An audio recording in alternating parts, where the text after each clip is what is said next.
Okay, I think we're starting right now. Good evening po. Good evening, everyone. I hope all is well for all of you. Thank you for watching. Thank you for supporting this webinar of Vibal.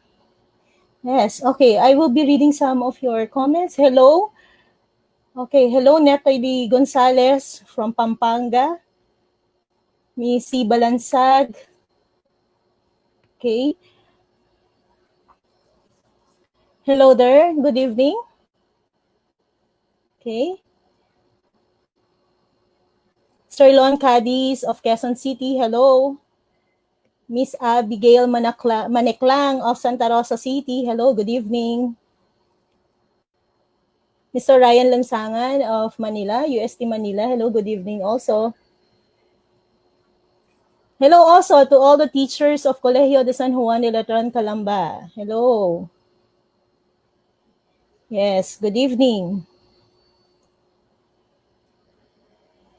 Mrs. Joyce Flores of Santa Rosa City. Hello, good evening.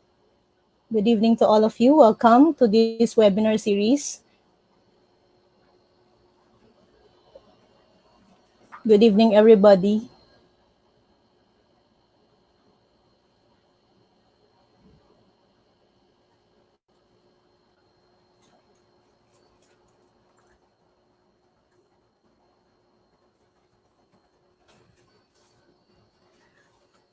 Okay, so I think I'm going to start now.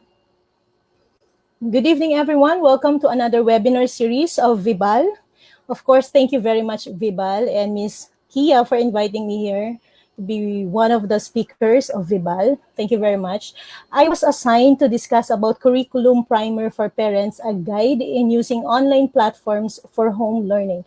Actually, this topic is very timely because actually itong discussion ko is more of the discussion for parents. But for teachers, I think this is more of your review of the different parts of different components of the curriculum. But this is really intended for parents who are watching right now. I hope that this one will help you understand what is your role as a parent, maintindihan nyo what are the different platforms. Actually, I will not be focusing on online platforms only, but also I will be discussing on different modalities that being offered by the Department of Education or depending on the school kung saan naka-enroll ang inyong mga anak. By the way, I am Joanna Maria A. Borja. I am not yet a doctor, but I am a full-time student at Philippine Normal University, taking up Doctor of Philosophy in Science Education under the DOST SEI Scholarship Program. I am a teacher for more than 10 years now, but this time medyo hindi ako affiliated sa school ngayon because I'm a full-time student. I am also a researcher, content editor, and of course, speaker of some seminars and conferences and workshops. I am also an active member of Microsoft Education, being Microsoft Innovative Educator Expert and at the same time, Microsoft Innovative Educator Trainer. Okay, so let's get started.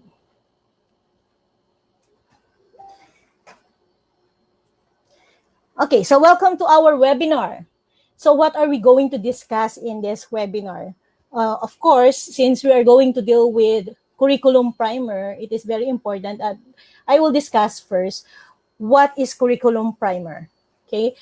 What is K-12 curriculum? Since ito yung curriculum natin ngayon, what is K-12 curriculum? But of course, I am just discussing this in a simple way, not too deep, not too slow also. Pero at least maintindihan nyo lang sa end ng mga parents, maintindihan nyo what is curriculum. So that, you know, the terms that you will be encountering kapag naibigay na sa inyo yung module or online platforms na ibibigay sa inyo ng teachers, at least you are guided. Okay? And then we're going to deal with MELCs. Ano ba tong MELCs that you really need to understand also as a parent?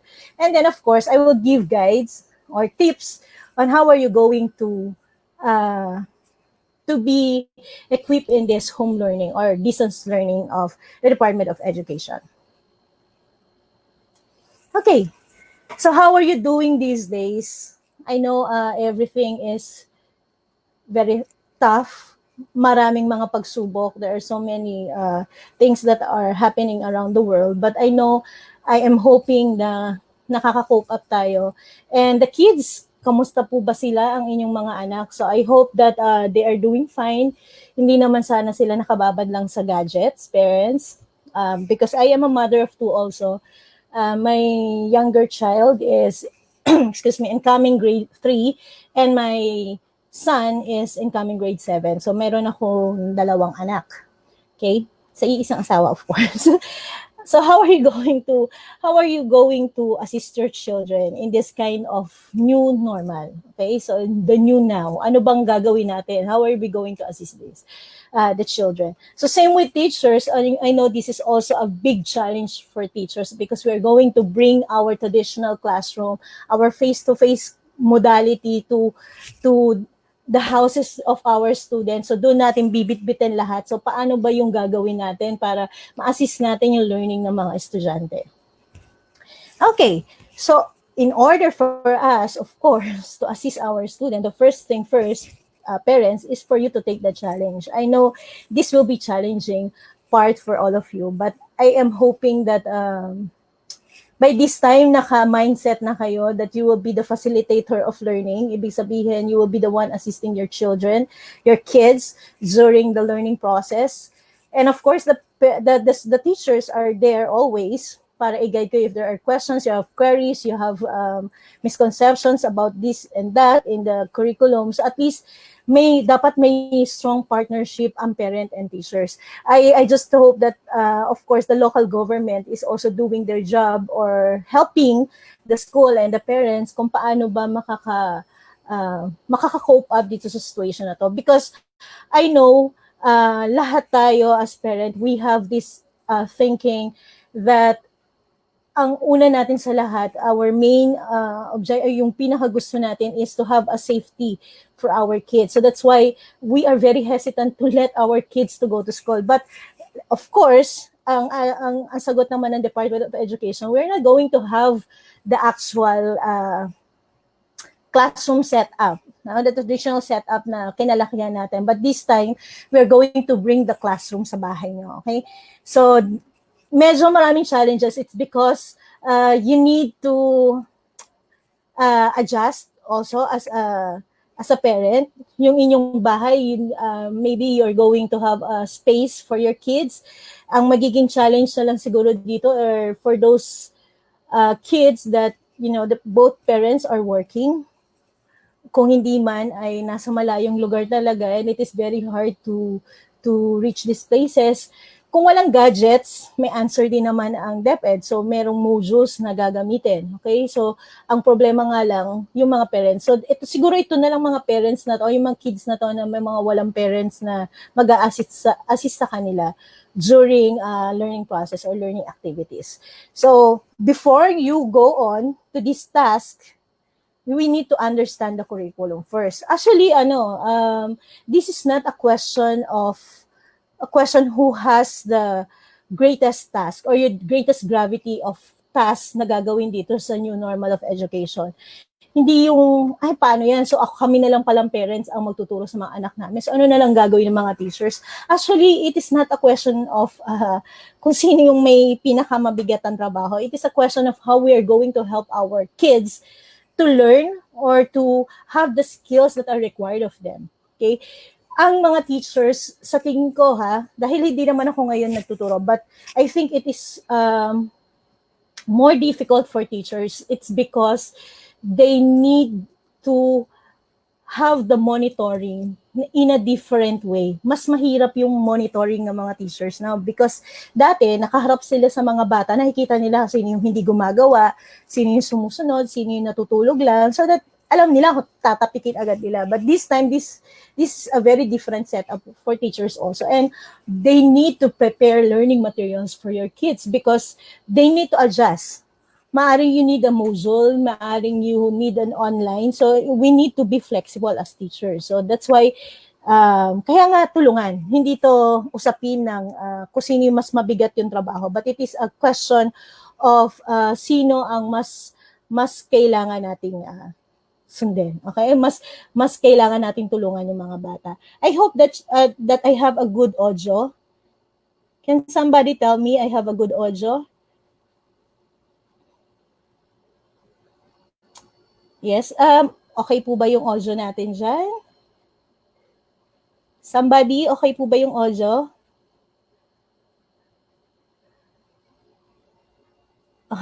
Okay. So I think you are okay naman po siguro, no? Okay, so good evening po, okay. Okay, so okay po, okay, let's continue kasi baka mamaya wala pala akong audio. Okay, next.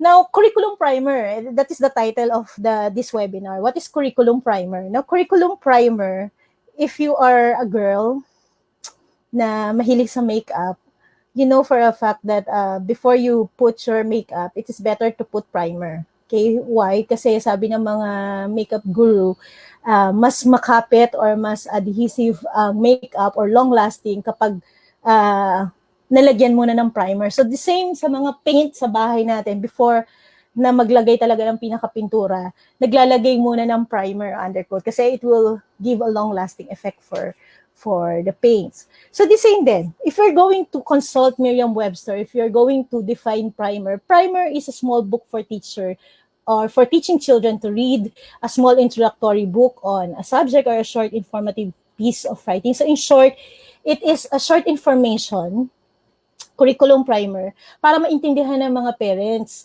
ano po ba yung curriculum na ino-offer natin sa K to 12 na mga teachers. Okay? So that is curriculum primer. Now, let us start. Ano po ba ang curriculum? Now, kung kami mga education major, if you're going to have this subject in our college, in our undergraduate course, ako po ay graduate ng Philippine Normal University ng Bachelor of Secondary Education, major in Physics. And my master's also, I graduated from PNU. Mahal na mahal ko po ang inang pamantasan. I also graduated there, my Master of Arts in Science Education, of course, with specialization in Physics also. And then ito pong PhD ko in Science Education, I am also taking it at Philippine Normal University. And if we're going to have curriculum, it is one subject. So hindi siya yung basta madali mag-curriculum designing. It is a very hard subject because it has philosophies and theoretical underpinning. So etong nilagay ko na definition of curriculum is just for simplification para mas maintindihan ng mga parents ano po ba yung curriculum. When we talk about curriculum, it is a set of courses or content. These are subject matter na inaaral ng mga bata. Okay? So these are the content with educational goals and objectives. Ano yung mga kailangan na ma-reach ng mga bata o ma-achieve ng mga bata in order for them to pass a certain level of education. Okay? So let's say matapos nila yung K to 12, kailangan these are the goals and objectives that they already attain or the skills that already achieved.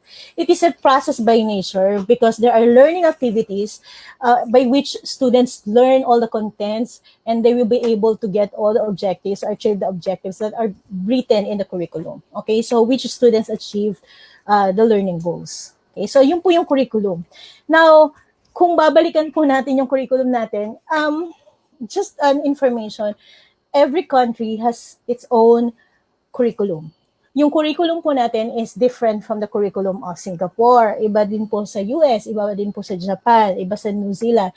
Why? Kasi magkakaiba po tayo ng context na sinusunod. Though, we have, of course, hindi mo maiwasan na may magkakapareho, but the attack, yung paano natin strategize o paano natin na-contextualize, it depends on our country. Okay? Alangan naman piliin po natin yung sobrang mga artificial intelligence or whatsoever, pero agricultural lang tayo. So more or less, ang context ng ating curriculum is more of the Philippines, of course. Kaya Philippine curriculum, education curriculum. Now, pag sinabi po natin chronology, yun yung history ng curriculum natin, mga reforms. When I say reforms, yun po yung mga changes na nangyari doon sa paradigm shift, na nangyari doon sa curriculum, o mga changes. Now, if you're going to analyze it, yung inaral namin yan from pre-Hispanic period down now to the K-12 curriculum, very different na talaga yung discussion o yung paano inatake yung curriculum. Okay? Actually, ito, sa totoo lang po, alin ba dito yung mga inabot nyo na curricular reform? Sa akin po kasi, inabot ko po, nung elementary ako, inabot ko yung New Elementary School Curriculum, yung NESC. Okay? Actually, hindi ko na masyadong matandaan ano yung mga inaral ko that time. Pero I know I study about reading, the arithmetic, the basic the basic skills that I need to know para pag akit ko ng high school na continue ako ay ang curriculum that time is new secondary education curriculum. Nung naging teacher na po ako, ang inabot ko is the basic education curriculum. Now, before, dahil nga po ako physics teacher, ang discussion ng science is discipline-based. Kung naalala nyo, pag gumraduate kayo ng grade 6, ang tawag sa atin is, pagpasok natin ng high school is first year. This time, sa K-12, ang tawag natin is grade 7. Okay?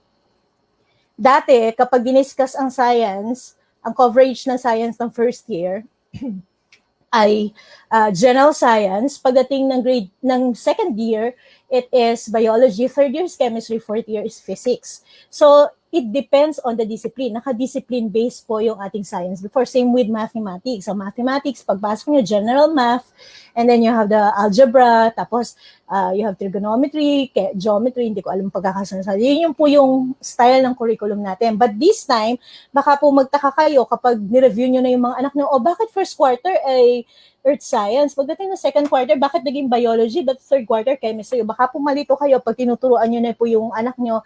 It's because naka-spiral progression na po ang approach ng curriculum natin. So, very much different. Pag sinabi po nating spiral progression, it started with the basic going to the complex one. Okay? So, a little bit muna ng, basic muna ng chemistry, ng physics, biology ng grade 7. Tapos, wala mo masyadong detalye. Okay? Pagdating ng grade 8, hanggang nagpo-progress, doon na siya nag-increase yung kailangan na skill na malaman ng mga bata or competencies na malaman ng mga bata hanggang makareach siya ng grade 10. Pagdating ng, sabi nga natin, K-12 stands for kindergarten to grade 12. Pagdating ng grades 11 and 12, yung mga bata natin, pipili na sila ng kanilang track. Okay? So, mamaya i-discuss ko. Okay. So, I hope hindi kayo nagsimula sa 1946 to 1956. You have the GEC or the General Education Curriculum. Now, what is K-12 curriculum? So, ito na yung kailangan natin na malaman as parent. What is K-12 curriculum? Now, this is an answer to the challenge na yung mga graduates ng ating basic education ay hindi ready globally. Okay?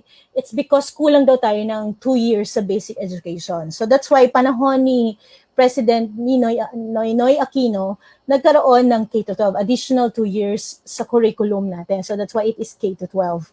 And of course, it is also said that the curriculum before, the basic education curriculum before ay congested. So pag sinabing congested, masyadong maraming topic na isiniksek in just a short span of time. So that's why they extended it hanggang grade 12. Okay? So kaya ang aim ng K-12 program is to provide sufficient time for mastery of concepts and skills, develop lifelong learning. Okay? Lifelong learning for our students. And of course, the graduates of K-12 curriculum, they are already ready sa tertiary education if they opt to continue their education, if they want to be engineer or scientist or psychologist, doctor, so magdiretso sila sa tertiary education. It is also a preparation for middle level skills development. And at the same time, ito naman yung sinasabi talaga ng K-12 curriculum, di ba? Ito yung sinasabi na ready for employment na ang graduates ng K-12 sa senior high school. And then, they can also be entrepreneur pagka-graduate nila.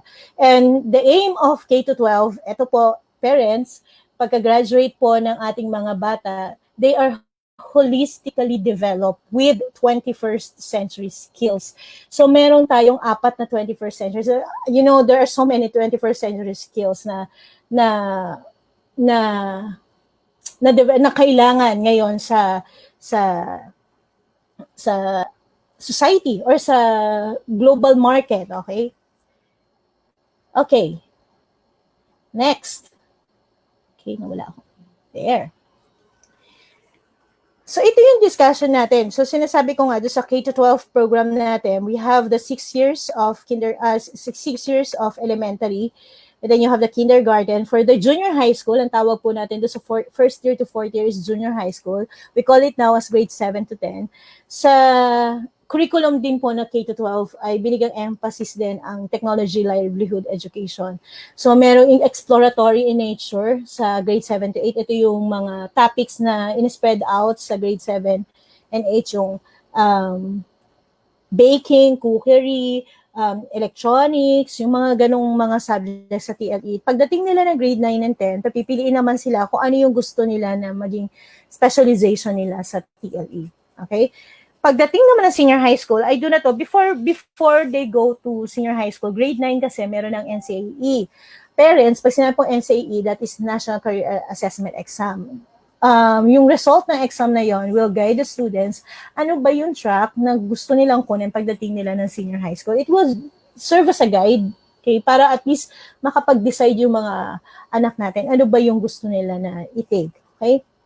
So you have the applied track subjects. Meron tayong academic.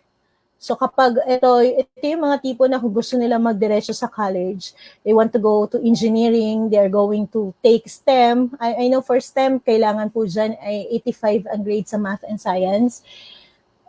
I'm not so sure. Pero I know, at yun po yung requirements. And then, you want to go on to civil service, mga ganyan. So, UMS. Kapag gusto maging accountant, maging business manager, yan naman, ang take naman nila is ABM, Hotel and Restaurant Management. So, ABM yung kanilang intake. So, meron din General Academic and then Pre-Baccalaureate Maritime.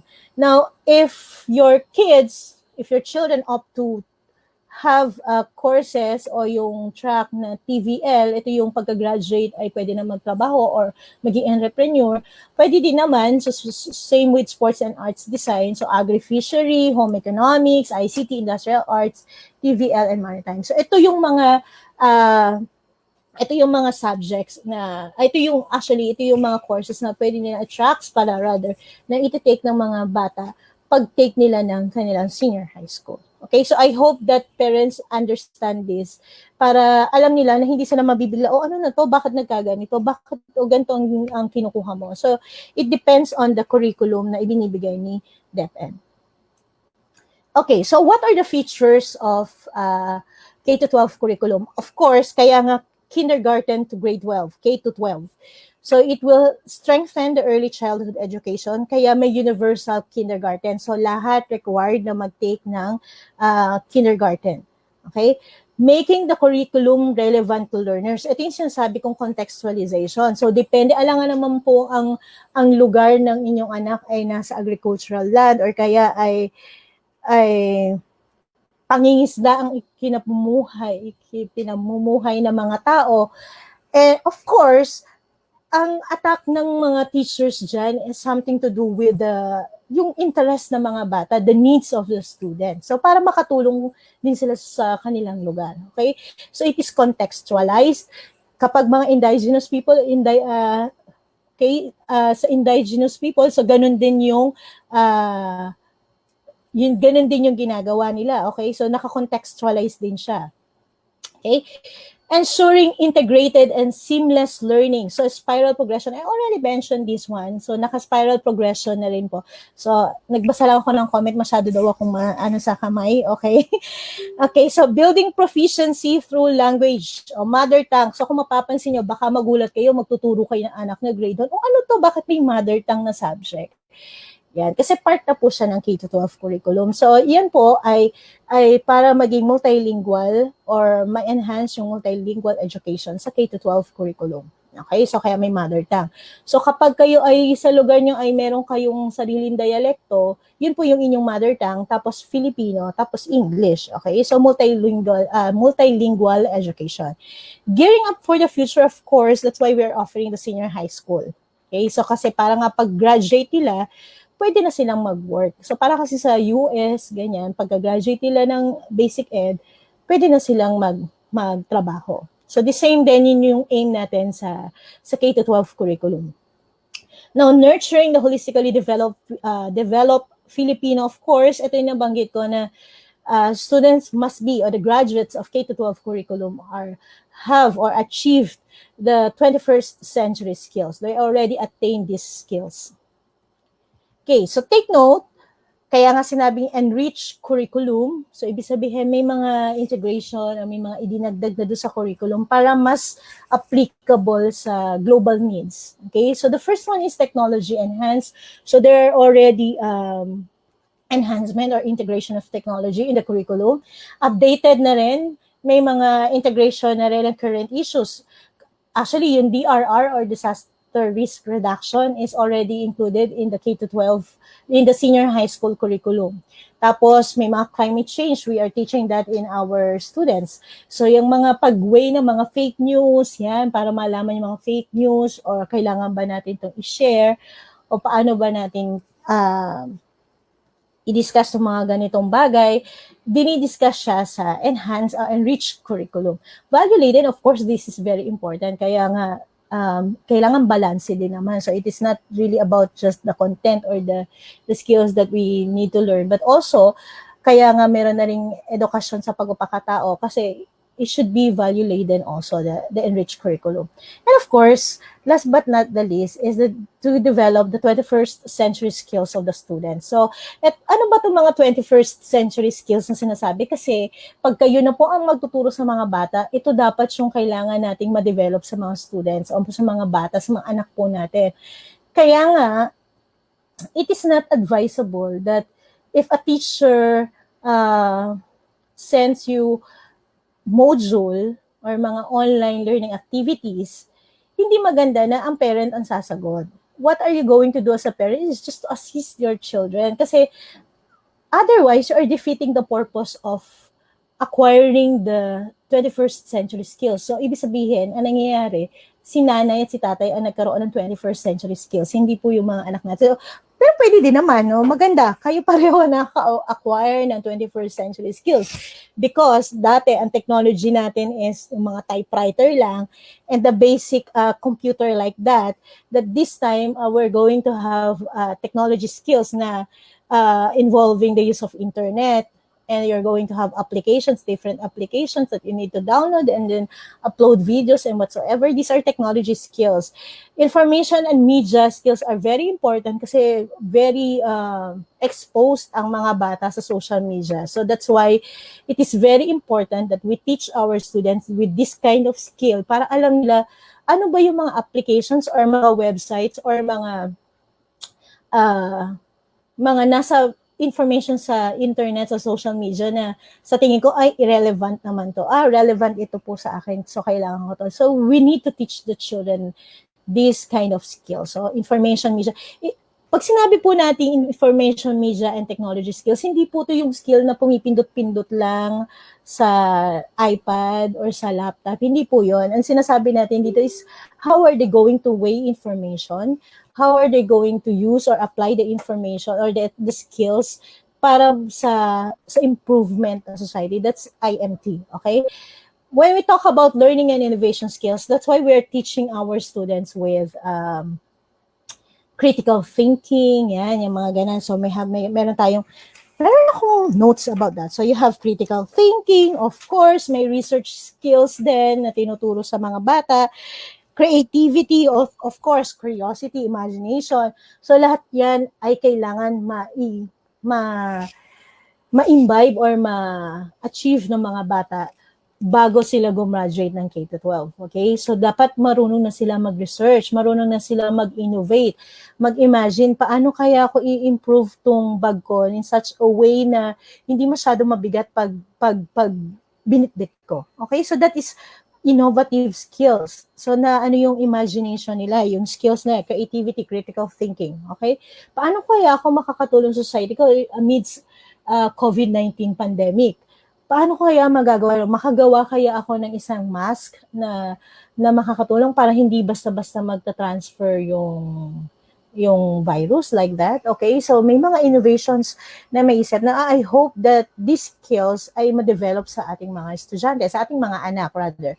Effective communication skills, of course, this is very important kasi nga naka-social media na tayo, and if you're not a good communicator, you will be misinterpreted. Okay?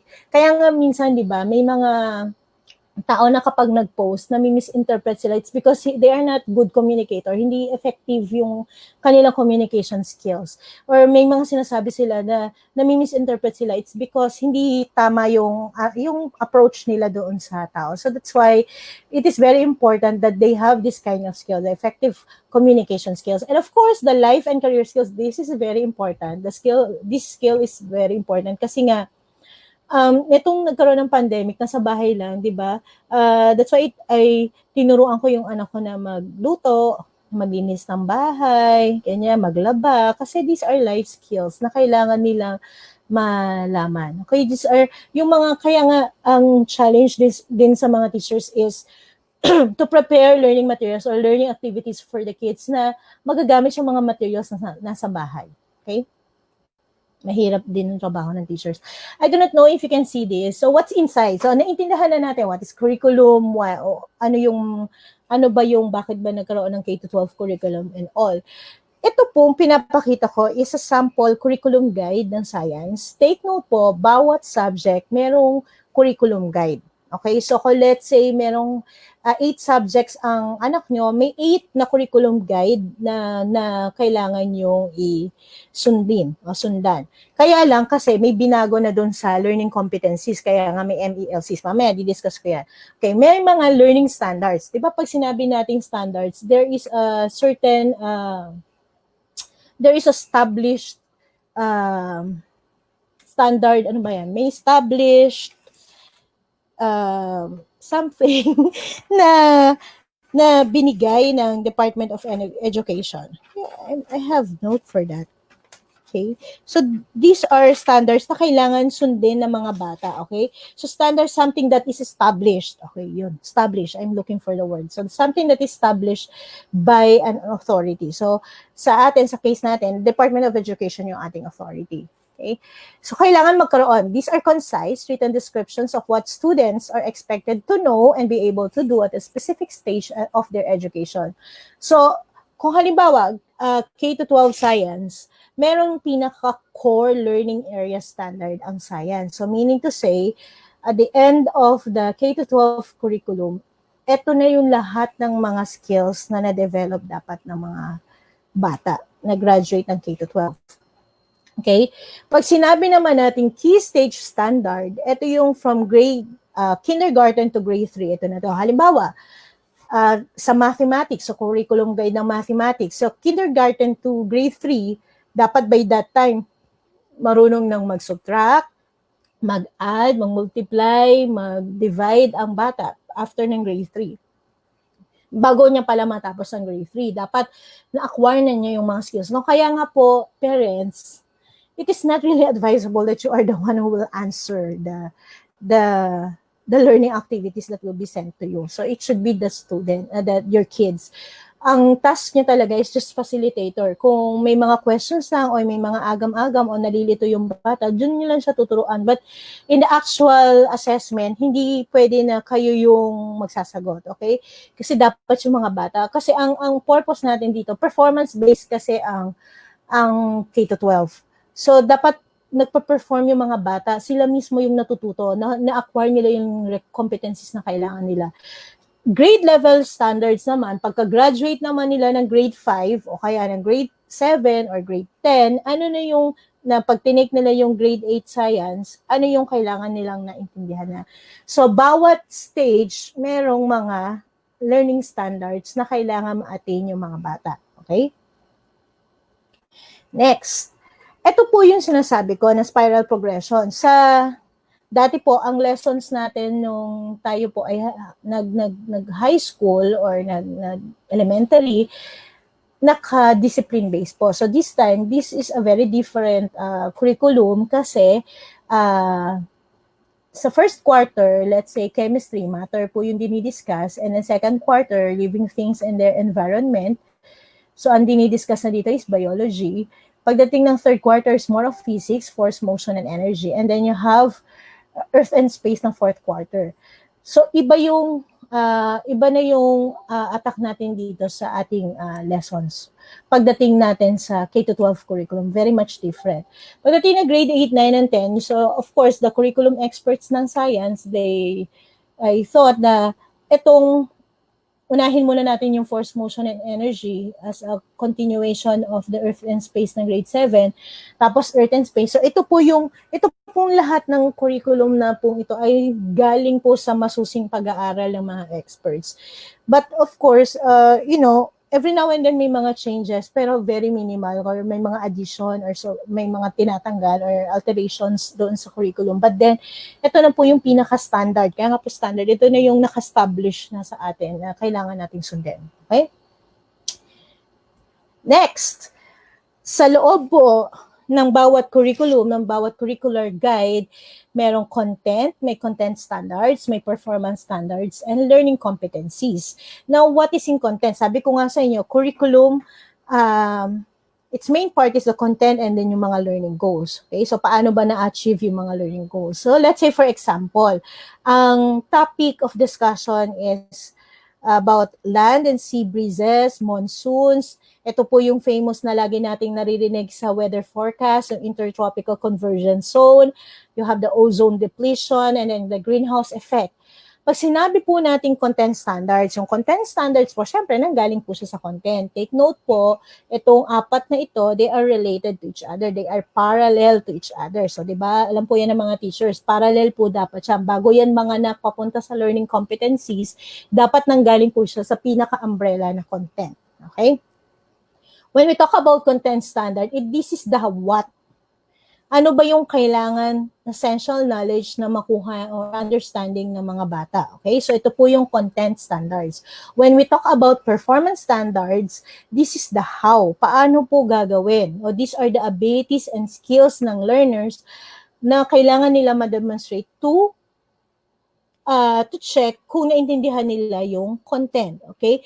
That 21st century skills are being integrated. Pag sinabi naman nating learning competencies, ito na yung day-to-day na discussion learning activities ng mga teachers, ng mga bata at saka ng teachers sa school. So, let's say, for example, ito po yung mga madalas niyo pong makita. Okay? Okay. Sa textbook po, describe the different layers of the atmosphere. Yan, nakikita niyo po yan sa mga textbook ng mga bata. Illustrates how some human activities affect the atmosphere. The ozone depletion is included here. Explain how energy from the sun enters the atmosphere, greenhouse effect naman. So ito yung mga learning competencies. So kapag po kayo pinadalahan ng module ng teacher, ng school, dito po pumapasok itong mga learning competencies na to. Okay? Ito yung mga learning competencies na kailangan na ma-achieve or ma-attain ng mga bata sa particular content na binibigay, okay, na kailangan i-take. Okay? Ngayon, dahil nga we are very much affected with the things that are happening around the world, meron po tayong pandemic, sa community quarantine po tayong lahat. So, napakahirap na bitbitin yung the traditional classroom na ito, na lahat ng learning competencies na to ay bibitbitin lahat sa bahay, okay? Sa ipagagawa sa bata. So that's why ang Department of Education, what they did is to have these MELCs. Okay? So what is MELCs? This is the most essential learning competencies. So ibig sabihin lang, most essential. From all the competencies na nakasulat doon sa mga curricular guide bawat subject, maaring meron silang binawas, may idinagdag sila, or may minerge, wala palang idinagdag, may pinag-merge sila, may tinanggal, or meron silang na-retain. Okay, why? So that you are going to focus the most essential and indispensable competencies na hindi dapat mawala that learners must acquire as we anticipate challenges in learning delivery. Okay, so ito yung pinaka-importante na kailangan lang munang malaman ng mga bata in this time of a crisis. Okay? Second one is, of course, to lighten the burden. Kasi nga, kung hindi natin babawasan yung learning competencies, sobrang dami niyan. And it will be exhausting for the kids. Napakahirap sa mga bata. Imagine if they're going to have 8 to 10 subjects and then they're going to take it in their school, magpadadala sa kanila, I mean, not school, sa bahay nila, ipapadala sa kanila. And then they have learning activities. Tapos, ang iintayin pa nila yung uwian ng nanay or tatay nila para may tumulong sa kanila sa pagsagot. So that is very mabigat talaga para sa mga bata. So that's why we need to have these MELCs. Bawasan yung mga learning competencies. I just hope that there is really a decrease in the number of learning competencies sa mga curricular subjects so that hand in hand we are helping each other para maka-move tayo dito sa pandemic, the effects of this pandemic. Okay. Ito, yung kailangan yung tandaan. It doesn't mean that we decreases the number of learning competencies. We have this MALC. Binawasan natin yung standard. Take note that these are standards. So, hindi natin siya binawasan. We just remove some learning competencies, but the grade level standards are maintained. Okay? So, it's still there, yung mga standards na yun. Kasi kailangan talaga yun ng mga bata. Okay? Before they graduate into K-12 program. All learning areas will still be taken up by the learners in all grade levels. Some competencies are merged. Ito yung sinasabi ko, some learning competencies are being merged or clustered. Some are removed or dropped, so tinanggal, and some are retained. Okay, so ito yung mga kailangan natin tandaan. So, mula po doon sa mga standards, so kailangan sana po naintindihan ng mga parents, so from the standards that we have, bumababa siya hanggang sa learning competencies, the content standard, performance standard, and then you have the learning competencies. Lahat ng yon ay nadoon pa rin yung standard, maliban na lang po dun sa learning competencies para konti lang din yung kailangan na learning activities na gagawin ng mga bata. Now, I have this guide to home learning kasi bago ko i-discuss yung mga learning activities, paano ba ibibigay yan ni teacher sa inyo? From the curriculum, okay? So you have the different modalities. You are hearing these words, modalities, platforms, and all. So you have this modalities na naririnig nyo every now and then sa mga interviews. So ano ba yung modality? What are the different learning activities and assessment that will be given to your kids? What are the terms that you need to remember as a parent while you are doing the task of being a facilitator of learning? And what is your role as a parent? Okay, if you can still remember, schools sent survey questionnaires to you para malaman nila what are the things that you have in your house. So let's say, for example, do you have gadgets? Meron po ba kayo internet connection? If you do not have, at least you answer the questionnaire so that, you know, that the schools will be guided and paano ba nila gagawin yung pagbigay sa inyo ng modality or what is the right modality for your kid, depending on the availability of materials that you have in your house. Okay? So kaya napaka-importante ng survey. I hope that all of you answer the survey questionnaire. And this will also help the school in having their flexible learning for your kids. So pag sinabi natin flexible, ibig sabihin lang, flexible yung school kasi nga, depende nga dun sa pangangailangan. So, hindi natin pwedeng sabihin dahil naku, hindi ko enroll kasi alam nga naman ako'y bumili pa ng load. Imbis na ibili ko ng load, syempre, ibibili ko na ng pagkain. So, it is not that, hindi lang siya tungkol sa, pag sinabi po kasi natin home learning or remote learning, it is not about something about online and you need gadgets. There are ways in order for your kids to be equipped with different skills. Basta, nandun lang yung will ng parents. Now, ang magiging challenge na nga lang sa mga schools or sa mga teachers are those kids that do not have parents with them that can guide them or kaya may mismatch.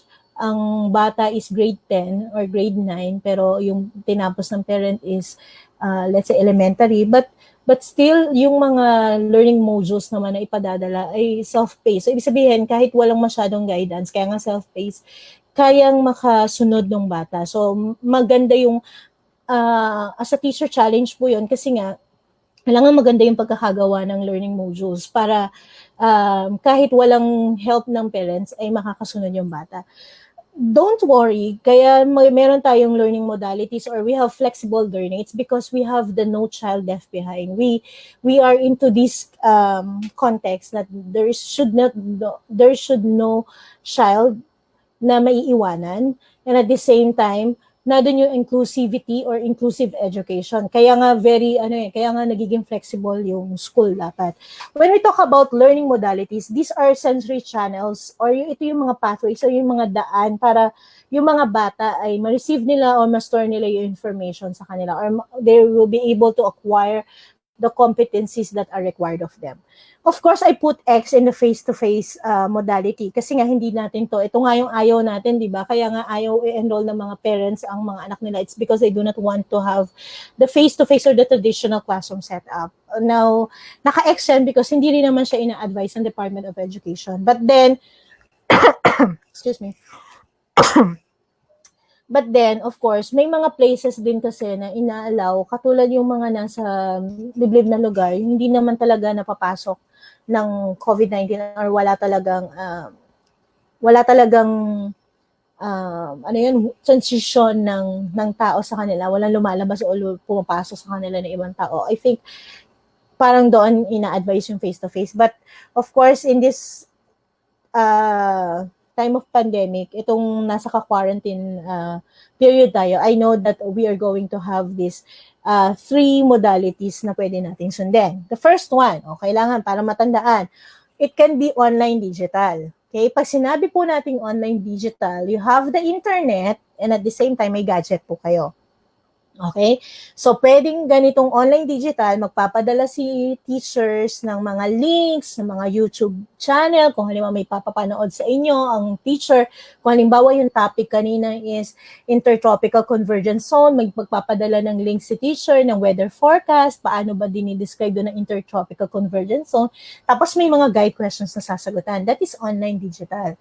Pag sinabi naman po nating offline digital, ito naman yung may mga gadgets kayo sa bahay, you have cellphone, you have laptop, or kaya meron po kayong iPad sa bahay or tablet, pero wala kayong internet. So, ang tawag po doon sa modality na yon is offline digital. Okay? So, depende po ito kung ano po yung sinagot nyo doon sa survey. So, pwede kayo ng offline in a way that you will be asking a file from the teacher. Maybe you're going to save it from a flash drive and then you're going to play it in the digital material that you have, or maybe kapag nagka-internet sa Kapoy-Send, kasi may mga offline din naman po ng platforms. Like Vibal, meron din sila ina-offer na yung mga offline platforms or na pwedeng gamitin ng mga bata na i-download lang tapos saka nyo gagamitin na naka-offline. Okay, you can do that. This one is the most popular one, the printed self-paced learning module, kasi even if you do not have internet, you do not have the gadgets and all, you can have still the self-paced learning module. So ito, ipadadala sa inyo. I know I heard from one webinar that I attended, para ang mangyayari, in one subject, there will be maximum of 8 pages. So kung merong 10 subjects in a week, then you will have the child ay merong 80 pages of learning modules na babasahin or sasagutan. Okay? So, ito para ma-achieve nila yung learning competencies. Okay? Ulitin po natin, parents, and of course, teachers also. So, ito yung mga learning modalities. Depende dun sa learning competencies, the MELCs natin kanina, yung most essential learning competencies, magbibigay ng mga learning activities ang teacher. Ano po yung modality o platform na gagamitin, depende po dito sa mga ito na sinagot nyo dun sa survey. Kaya lang, I heard also that there are some schools na sa public schools that they chose a default learning modality na nila is the module, the self-paced learning, the printed self-paced learning module. Pero may mga iba din namang lugar na ayaw nila because some I heard from my friend, si Sir Nep, hello Sir Nep, ang sabi niya sa lugar daw nila sa Pampanga, mas gusto daw nila is television or radio broadcasting. Yun yung gusto ng kanilang local government. So, well and good. Kasi ibig sabihin, parang bibili ng isang station or frequency ang local government. And then they're going to have the announcement there, ano yung mga kailangan gawin ng bata. So, well and good. Because there are downloaded videos, or may mga broadcasting ng videos na recorded. Yun, the term is recorded. May mga recorded videos na doon ilalagay sa television and radio broadcasting. Okay, so that's good. So I just hope that parents understand na ito yung mga different competencies and all the standards that are being given in the K-12 curriculum. I hope that you understand as parent na there are so many modalities. So sana ang matitira na lang sa iintindihin ng teachers are those children or kids na talagang walang mga parents na mag-a-assist sa kanila. Okay, so para less na lang din kasi akala niyo lang na madali ang magiging ng role ng teachers kasi as parent kayo ang gagawa, but this is a very different teaching environment also for teachers. Okay, this is a very difficult subject also, a difficult modality also for teachers kasi hindi nila nakikita yung mga bata. And at the same time, it's very hard to give assessment.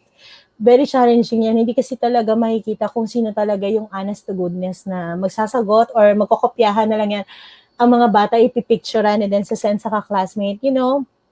These things may happen, but I just hope na dun yung values na ma-imbibe natin sa mga bata that it is not actually about the scores, but it is actually about the learning competencies that they need to attain or achieve bago sila makagraduate ng K-12 curriculum. Okay? Now, may maririnig din kayo mga synchronous and asynchronous learning activities. Pag sinabi pong synchronous learning activities, I know for teachers, you already know about this one kasi ilang beses na kaya natin ng webinars. But for the sake of the parents, when we talk about synchronous learning activities, para ito pong ginagawa ko, isa synchronous, sabay-sabay po kayong nanonood sa akin today or tonight. And this one is an example of synchronous learning activity. It's real-time discussion, collaboration, and it can give you immediate feedback for the kids. Later on, towards the end of the discussion, may mga open forum po tayo mamaya. So I can I can answer some questions or queries from the audience. And then it is online in nature. Ang asynchronous, it is anytime, anywhere learning. Kung kailan o kung saan pwede. And then it is a self-paced learning. So depende kung kailan nyo gusto o paano nyo susundin yung pag-aaral dun na binigay sa modules. It is a self-paced learning. It can be either online or offline kasi pwede naman na si teacher nag-email, ito yung mga gagawin, or nag-send sa messenger, ito yung mga gagawin. Okay? So ano yung mga example? These are recorded presentations such as slideshows and videos, modules, activity. By the way, synchronous, pwede din po dyan pumasok yung broadcasting na sinasabi po natin, yung TV and radio broadcasting. Sabay-sabay sila. So let's say nakaschedule ng 7 to 8 yung mga bata ng grade 3. Nakaschedule sila ng 9 a.m. to 10 a.m. Tapos, ang grade 4, sila yung 10 to 11. So, yun, as synchronous po yun. Sabay-sabay sila kung TV broadcasting po yung gagamitan. So, it depends on the modality. Naririnig nyo din po yung blended learning and hybrid learning. When we talk about blended learning, it is combination of online and the face-to-face, the traditional classroom. Now, hindi pa ina-advise ang blended. It's because hindi nga pwede yung face-to-face sa panahon natin ngayon. So, mas appropriate gamitin yung hybrid learning. For some, they call it as flexible learning. So, hybrid learning is a combination of the online learning, of course.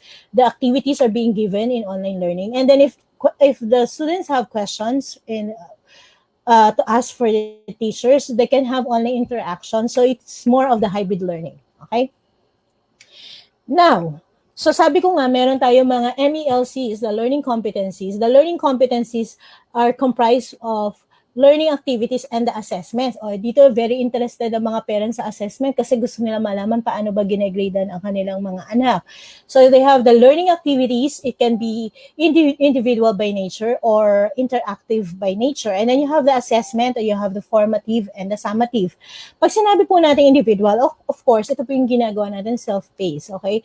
Pwede namang interactive kung may online or pwede pong mag-group activity yung mga bata. So pwede po yun na interactive sa activity kung meron po kayong internet. Okay? Lalo na po yung mga research work ng mga bata, they're doing interactive learning activity. Pag sinabi naman po natin assessment, ito po yung paano na tinetest ang ating mga bata, kung naintindihan na po ba nila or na-acquire na nila yung desired learning competencies. What are formative and summative assessment? When we talk about formative assessment, ito po yung may immediate feedback. So let's say, for example, ito po nasa baba, formative assessment po yan. May before the lesson, i-check ni teacher, halimbawa, discussion ko is about mass and weight, the difference between mass and weight. before the lesson, I will ask some questions to the students so that I will know sino ba yung may mga misconception when it comes about the topic of mass and weight. Tapos during the lesson, so nagdi-discuss na ako, yung pala yun, magkaiba pala yung mass and weight, okay? Hindi pala sila magkapareho, hindi pala sila dapat pinagpapalit ng terms. And then pag after the lesson, may sit work ako syempre, para baka naman umuoo lang sa akin, no? Ginugoyo-goyo lang ako as teacher.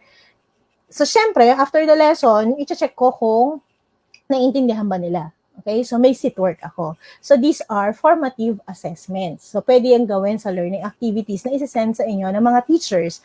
Ang summative assessment naman can be divided into 3. Ito na po yung grading system o hinahati ang grading system dito. You have the written work, the performance task, and the quarterly assessment. So yung summative assessment, minimeasure niya yung different ways learners use and apply knowledge, understanding, and skills. Dito na po chinecheck yung mga performance standards, content and performance standards na dapat ay na-achieve ng mga bata, na-attain ng mga bata. Okay? So ito po yan, sa summative assessment. So again, formative assessment, yun agad. In a day na diniscuss yung lesson, o ginawa yung learning activity, ang tawag po doon ay formative assessment. So actually, pag-uusapan pa, alam ko pag-uusapan pa, paano ba natin ibibigay ang summative assessment sa mga bata? Kasi yung mga quarterly exam written works, paano po ba yan gagawin? Sa showing na hindi sila magkokopyahan, that is very hard. But I think performance task can be done sa bahay talaga. No? Yung quarterly assessment lang yung medyo kailangan na pag-usapan pa. So take note na yan, na itong mga to ay pinag-uusapan na sa DepEd. Paano bang gagawin dun sa assessment, sa learning assessment?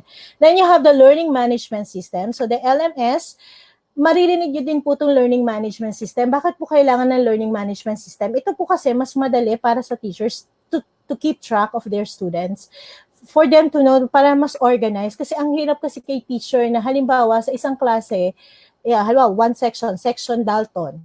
Yung Dalton section, may 30 students. Kung ang gagawin ni teacher ay bawat isa, isesendan niya ng message. Unlike kung naka-learning management system, ito po yung tinatawag na LMS, in just one post, lahat na po ng mga bata ay mababasa. Kung ang nadoon po sa LMS ay mga parents, isang post lang ni teachers, nakikita na agad yung mga files or yung mga postings ng teachers or announcement ng teachers na kailangan gawin. So, kaya nga every now and then, dapat may yung cellphone nyo, kung text kayo, by text kayo marireach ng teacher, at least active po yung number nyo, and same with your messenger. Kasi ito yung mga mabibilis ang pagbigay ng information. Now, ito kasi mas madali, gawa niya may video conferencing, may real-time messaging, mas madali mag-facilitate, nag-organize, para makikita din yung performance ng inyong mga anak kapag merong learning management system. So, there are many types of learning management system. So, Vibal also has this kind of learning management system, because this picture, I just got it from the internet, but also, Vibal is also offering this kind of learning management system for the kids, for a certain school, with content na yon. And then you have the grading system. Ito po yung, I do not know if we are going to still to follow this kind of grading system, but kasi take note po ha, ang K-12 curriculum, din-design siya for a traditional classroom setting, the face-to-face modality. So kaya nga hindi po natin alam if we're going to have this kind. Kaya po subject for errors pa talaga, kasi nasa dito tayo sa early stage of applying this kind of modality. Kaya sana ay please bear with the Department of Education, with teachers actually, with teachers kung may mga shortcomings. Same with teachers, maintindihan nyo din naman yung mga parents, especially first time din naman nila na sila yung mag-a-assist sa mga anak nila. So that's why we really need to work hand in hand in the system. So kung itong grading system na to ang susundin, kung mapapansin nyo po, for kindergarten, you are going to have just checklist and anecdotal records of your kids. Wala po dyan grades or walang scores. Walang numbers kayo makikita. Just a checklist or portfolio ng mga records ng accomplishment ng inyong kid, ng inyong anak. Pero sa grades 1 to 12, may tatlong components na very important. You have the written works, performance tasks, and quarterly assessment. Kung mapapansin nyo po, nung panahon natin, ang periodical exam ay 25% ng grade natin. So ngayon, dahil nga po content and performance standards po ang sinusunod sa K-12 curriculum, mas malaki po ang component ng performance task. Okay, so ito po yung kailangan yung matandaan as parents. So performance task po yung mataas. So imagine for language, yung mga English, Filipino subjects, AP and ESP, 50% po dyan ay performance task ng grade ng bata ay manggagaling sa performance task. Ito yung mga projects nila na ginagawa. So science and math ay 40% ng grade nila. But since performance-based ang MAPE, of course, yung kanilang pong mga grades, 60% po ng grade nila ay nanggagaling sa mga performance nila. Transmutated po ang mga grades ng bata. So let's say, ang grade po ng bata nyo ay 0 out of 100. Ang score po niya ay nire-record ay 60. Okay? So ito po yung lowest mark na mag-a-appear sa inyong card. Pero dahil po ngayon ay ina-assist po namin ng mga bata hanggat maaari, pinupuntahan ng mga teachers sa mga estudyante. Kaya lang itong sa panahon na to, hindi naman din pwede natin pakawala ng mga teachers sa community, no? Kasi very prone naman sila sa COVID. So, hindi rin basta-basta pwedeng gawin. So, talagang tulungan po tayong lahat. Now, I am also suggesting that you also check this website. I will no longer discuss this. But in this website, nandyan po lahat yung mga educational videos, mga sample po ng learning competencies or mga learning modules na pwede nyo pong ma-check as parent. Or for teachers also, you can also check this, the DepEd learning materials for school year 2020-2021. Okay. Ayan. And then you have tips, if you are new to homeschooling or from distance learning, ito po yung mga tips na ito na po yung huling slide ko, and then you have, I think you can have questions after this one. You can have coordinate with teachers as much as possible po. You always coordinate with the teacher so that you know ano po ba yung mga latest or the things that you need to follow bago nyo implement yung lesson or yung learning plans na kailangan. So have a chat with the teacher to learn what is expected of them. And then set a schedule. You may be following a lesson plan, but it's up to you. Ito nga yung sinasabi ko sa inyo. It depends on you and your child kung kayo gustong magtrabaho or maggawa ng learning activities yung mga bata. If you do have the flexibility, set up times for study and breaks at times at work with your child and family. Huwag niyo naman pong, pag nasa school mga bata, may recess po sila. Huwag naman pong from 7 to 12, dire-diretso. So, syempre, may break po yan dapat. Okay? So, set a schedule. Connect with parents. Bakit kailangan nyo mag-connect ng parents? Maganda din po na kung halimbawa may Facebook group kayo or meron kayong learning management system, you will be able to chat with parents also to ask paano po ginagawa po iyan. Paano, that is very important also that you establish a strong partnership with other parents. Hindi po sa chismisan, but of course, para po sa learning ng ating mga anak. And then, be flexible, changes do happen. Kaya nga po sabi ko sa inyo, we are in the premature stage of implementing this kind of modality. So I just hope that, maging flexible po tayo. There may be errors that will come along the way. Tingnan po natin paano tayo makakatulong sa isa't isa, okay? So, homeschool is a new scenario for many. Don't be too hard on yourself. Huwag naman po masyadong hard sa inyong sarili. Ang ending po niyan ay makukurot niyo po ang inyong mga anak kasi gusto niyo perfect ang mga scores nila, no? Just let them learn. Let your children learn in their own way, maging independent sila by nature. And of course, tingnan nyo ano ba yung natural interest ng inyong mga anak. So if your child is really engaged and self-driven on certain topics, schedule these topics during times where you can take a mental break at focus on their work, on other work. Okay, and of course, if you want to have mas magagandang mga learning activities, the internet is always there for you. You can find online resources for worksheets and additional activity supplementaries. I know Vibal has it also. You can check the Facebook page of Vibal so that you can check that there are also supplementary from Vibal, and then there are online quizzes and focus timers. With that, thank you very much for attending this webinar. Here's my email address that you can send messages if you have questions or private messages that you want to ask. If you want to invite me also, you can also have my messenger is there. This is my picture in my Facebook. So you can also send me questions or information about your school. I think I will be ending my discussion there. Hello. Going back.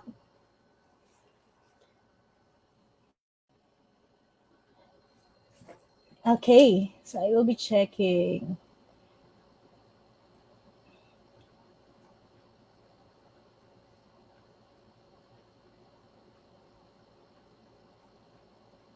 Okay. Okay, there's a question here from Ma'am Naomi Villanueva. Hi po, Ma'am. Do you have any suggestion for us parents who are handling toddlers, working and taking MA at the same time? I think you understand me so much. Thank you and God bless po. You know, sa panahon po ngayon, sa actually sa lahat ng grade level, ang pinaka-challenging po ay yung sa toddlers, sa elementary. I think pinaka-importante po may scheduling. Scheduling po kasi yung pinaka-importante po dito eh. You have your own schedule. Even if you're taking your MA. For me, I'm taking my PhD. May time talaga naka-establish. So let's say, ang ginagawa ko po kasi from pagkagising ko, syempre, household chores muna tayo. Yung mga bagay-bagay na pinagagawa po muna natin as parent. Naglilinis ng bahay, nagluluto. So yung muna yung inuuna ko. And then, saka po ako mag-schedule sa mga anak ko, nakaligo na sila para fresh sila pag tinuruan ko. And then, saka po ko gumagawa sa hapon ng aking naman po mga requirements for my studies. So, ganun po yung ginagawa ko. So, really, it is a matter of giving ample time for your kids na magkaroon kayo ng schedule. Schedule is very important dito sa ano. So that the kids also, they know that by this time, kailangan naka-ready na sila for activities if they need to extend. Kasi from the schedule na naka-establish, na nakakasunod din yung mga bata, ano ba yung mga kailangan nilang gawin kapag may homeschooling na sila, kapag may mga learning activities na rin silang gagawin. I hope I answer your question. I think my answer there is schedule. The importance of schedule and time for your kids to have their homeschooling. Oh, no, ito. Sir, I do not know. Pauline Pedro, question po, do I need to force my 4-year-old child to finish all the requirements, or what kind of motivation would you suggest I could do to my daughter? Thank you and good evening po. It is from Pauline Pedro. Hindi po. Siyempre, hindi po natin i-force. Kaya nga po sabi natin, don't be too hard on yourself. Lalo po sa mga bata na 4 years old, ang stage po niyan ay playful pa po sila. Nasa stage pa sila na kailangan ang i-build up natin is socialization, and of course ay ma-establish nila yung masarap mag-aral. Okay? If we're going to force them, then magkakaroon sila ng mindset na mahirap palang mag-aral, ayoko nang mag-aral. Kasi from the early stage ay na-force na agad sila. So, it is really very important that you start with just very simple. I know ang mga schools din naman po ay they are not going to give you a very hard tasks for your kids or learning activities. Usually yan may colors, may mga kakanta po sila. Ganun lang po sa 4 years old. No forcing of kids po. Pag ganito pong stage, we need to establish a good a positive vibe for our kids para mahalin po nila yung pag-aaral, ang learning. I hope I answer also your question.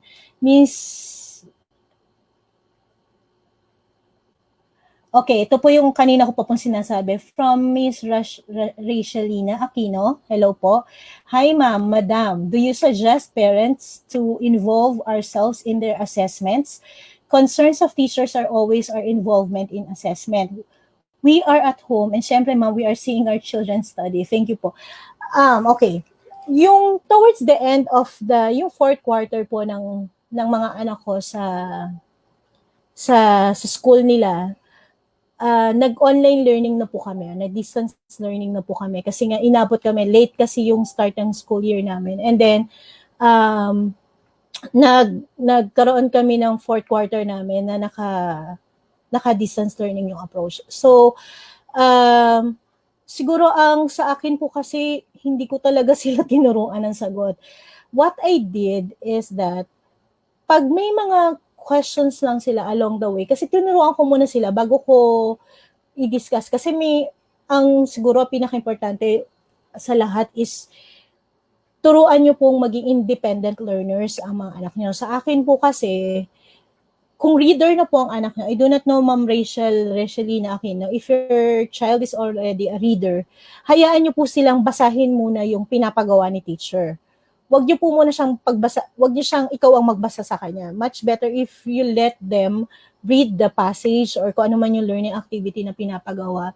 And then kapag may, Mami, ano po to? Mami, what is this? What am I going to do with this one? So saka lang po kayo papasok as parent. Hindi po yung automatic kayo ng lahat. No. The best way is for them to be independent learners. So, wag niyo po agad sila, involvement in assessments, hindi ko kasi talaga sila tinuturuan ng sagot. Kung meron silang, syempre, kung may mga medyo na lito sila sa instruction, dun lang po ako kasi baka kaya lang sila nagkamali, it's because they misunderstood the instruction. Ganun lang po ako pumapasok. Pero sa involvement ng assessment, kasi pagkatapos nun, pag naipasa nyo na, tapos nalaman nyo yung sagot, saka nyo explain sa mga anak nyo, sa anak mo na, ay, alam mo kung bakit ka nagkamali dito. Sa tingin mo, bakit ka mali dito sa item na to. That's it. Kasi otherwise, kasi na-defeat natin. Kasi ang mahalaga po kasi dito is ma-acquire nila yung learning competencies. Hindi something about the score. But I know there are parents na very after sa honor and all. I understand. Naiintindihan ko po yun. Pero at least kasi ay assistance lang po talaga tayo as parent. Okay? May mga questions pa po ba? Okay? Hello also to my family, nandiyan yung mga nanonood. Thank you for watching. Thank you, Vibal, again. I think I am going to end. So again, sabi ko nga po sa inyo, let us work hand in hand. This is not a question of who has the biggest task to do in this new normal, the new now, but it is a question of how we're going to help each other in order for our students to achieve the learning competencies or to acquire the learning competencies that were given to them. So with that, I'm going to end my webinar. Thank you very much, and God bless all of you. Thank you.